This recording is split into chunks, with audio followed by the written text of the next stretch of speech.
In this segment, we will go through two examples of maximum likelihood estimation, just in order to get a feel for the procedure involved and the calculations that one has to go through.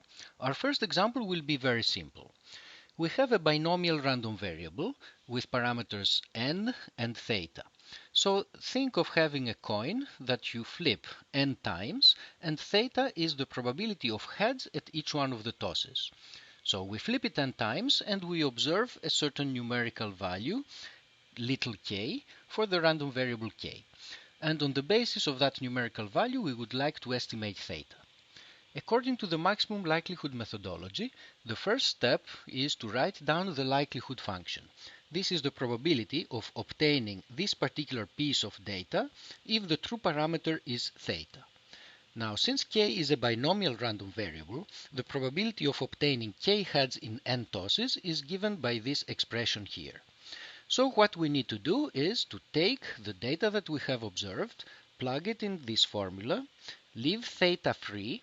We have here a function of theta, and then maximize this function of theta over all theta. Let us now do this calculation.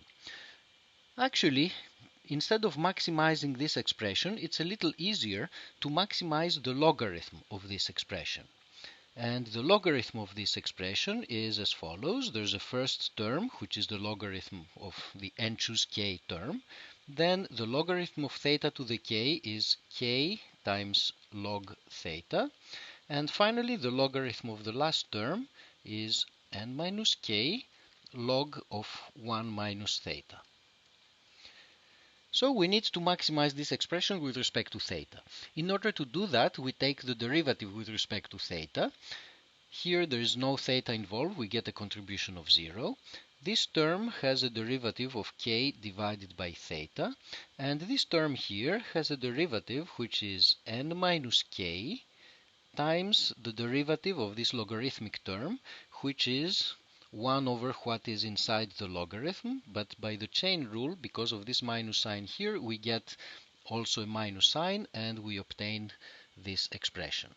Now at the maximum, the derivative has to be equal to 0. And this gives us now an equation for theta that we can solve.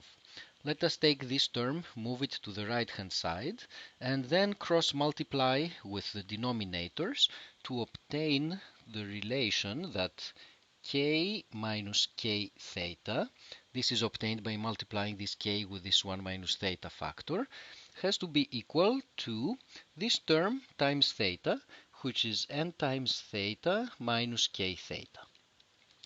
The k theta terms cancel, and we're left with this expression, which tells us that theta should be equal to k over n.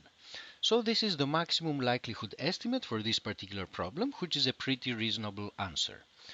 If you would like to rephrase what we just found in terms of estimators and random variables, the maximum likelihood estimator is as follows.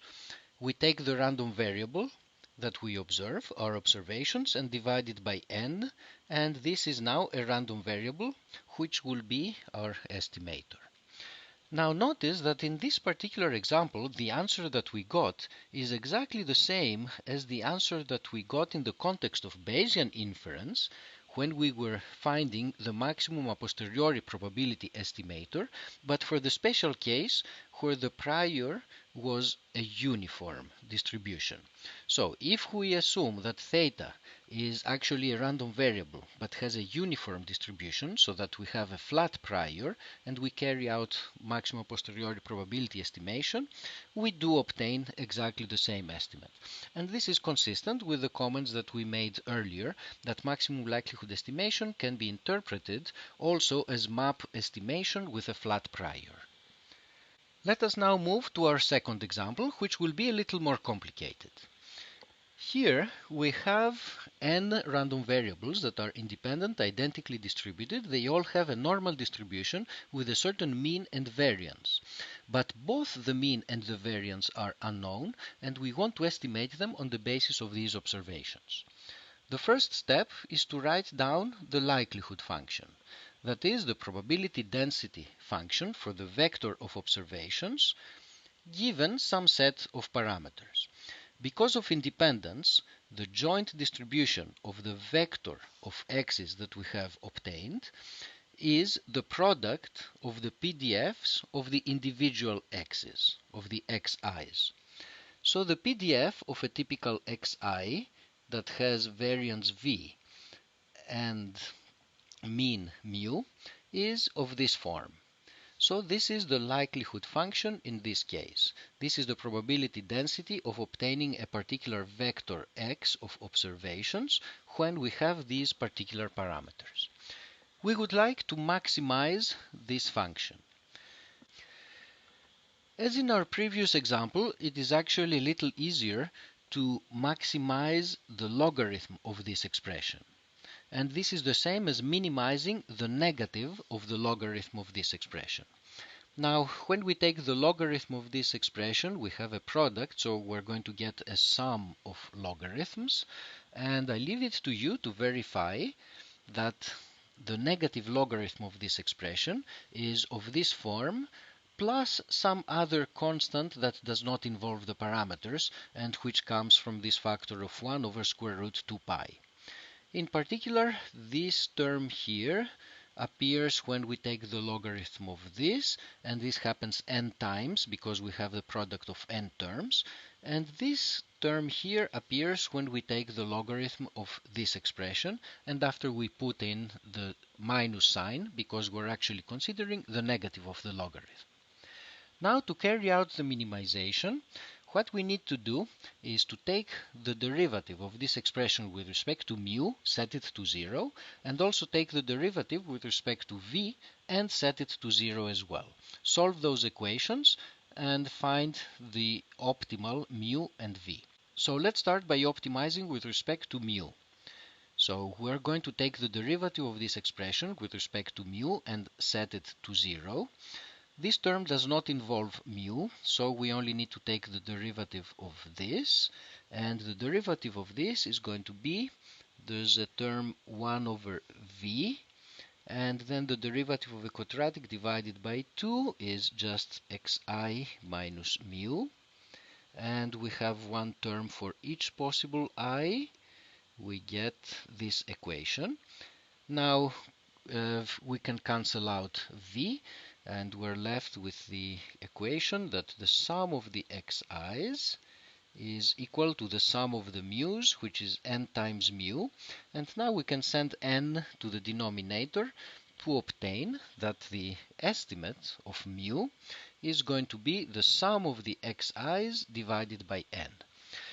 So the maximum likelihood estimate of the mean takes a very simple and very natural form. It is just the sample mean. Now let us continue with the minimization with respect to v.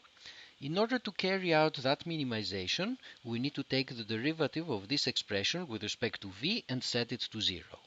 The derivative of the first term is equal to n over 2 times 1 over v. And then from here, when we take the derivative, we obtain the sum of all these terms divided by 2v squared. But actually, when we take the derivative of 1 over v, the derivative is minus 1 over v squared. And for this reason, here we will have a minus sign. So this is the derivative with respect to v. We set it equal to 0 and carry out some algebra. What is the algebra involved here? We can delete this term 2 that appears here and there. This term v cancels out this exponent here.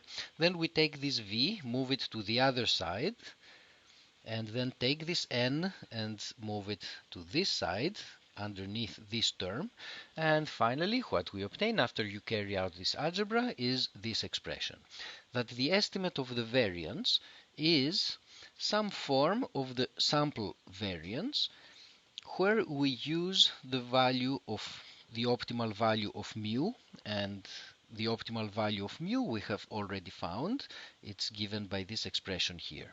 So we obtain a pretty natural estimate for the variance as well by using this maximum likelihood methodology.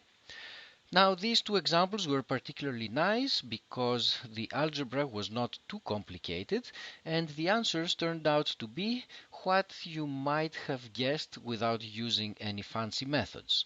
But in other problems, the calculations may be more complicated and the answers may not be so obvious.